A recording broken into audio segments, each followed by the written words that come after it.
कैसे होते हैं अच्छे बच्चे? प्रार्थना।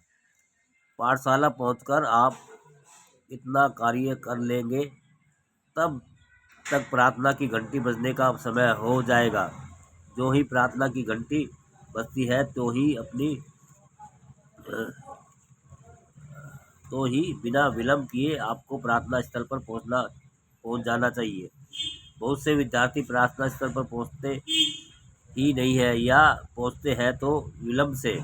ऐसा नहीं होना चाहिए। समय पर पहुंचना विद्यार्थियों का परम कर्तव्य है। जहां आपकी कक्षा की पंक्ति हो, आप वहां पर शांतिपूर्वक खड़े हो जाइए। पंक्ति में आप कहाँ खड़े होए, इसके लिए आप अपनी ऊंचाई के मान से अपना स्थान खोजिए। अर्थात सबसे कम ऊंचाई के छात्रों को आगे और अधिक ऊंचाई वाले छात्रों को पीछे खड़ा होना चाहिए। अपनी ऊंचाई अपने कंधों से सुनिश्चित करनी चाहिए। जिस छात्र से आपके कंधे नीचे है, वह आपसे ऊंचाई में बड़ा, तथा जिसके कंधे आप नीचे है, वह आपसे ऊंचाई में छोटा होता है। जब आप पंक्ति में खड़े हो जाते हैं तो प्रार्थना कराने वाले शिक्षक आपको सावधान और विश्राम का ऑप्शन देवे, तब आप उनके निर्देशानुसार सावधान या विश्राम में खड़े हो जाइए। उसके पश्चात सबके स्वर में स्वर मिलाकर प्रार्थना और राष्ट्रीय गान बोलना चाहिए। ऐसा न होने पावे कि आपका स्वर अपने साथियों से अलग ही जाए। राष्ट्रीय गान और प्रार्थना एकाग्रचित होकर बोलने चाहिए। उस समय ध्यान इधर उधर नहीं होना चाहिए। मन को बिल्कुल स्थिर और शांत रखना चाहिए। उस समय मन में प्रार्थना के अलावा दूसरा कोई विचार ही नहीं आने देना चाहिए। अपने स्थान से हिलना डुलना बिल्कुल नहीं चाहिए।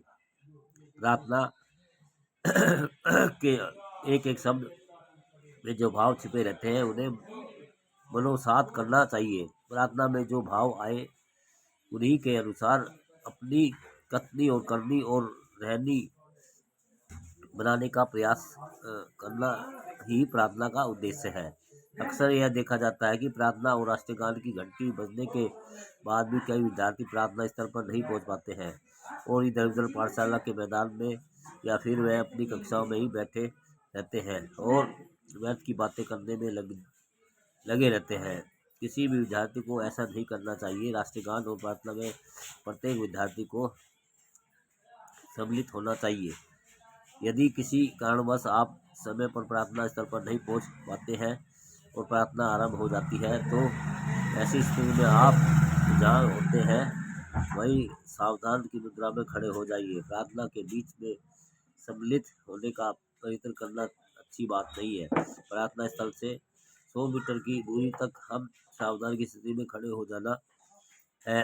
ऐसा ना करना और इधर उधर घूमते फिरते रहना राष्ट्रगान का अपमान है, तो जो क्षमा करने योग्य नहीं है, क्योंकि राष्ट्रगीत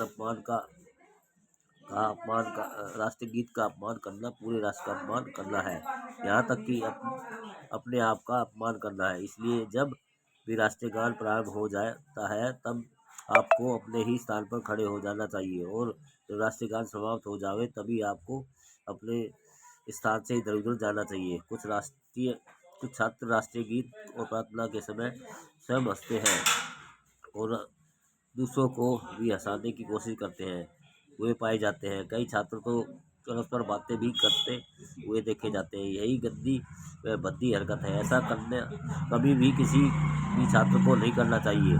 प्रार्थना स्तर पर वह भी प्रार्थना करते समय ऐसी हीन हरकत करने की अपेक्षा तो प्रार्थना में सम्मिलित नहीं होना ही अच्छा है। इसलिए प्रार्थना करते समय आप कदाचित ऐसे हीन हरकत करने की नहीं सोचिए जिससे राष्ट्रीय गीत का अपमान होता है हो, प्रार्थना की महिमा समाप्त होती हो, दूसरे छात्रों पर गलत प्रभाव पड़ता हो।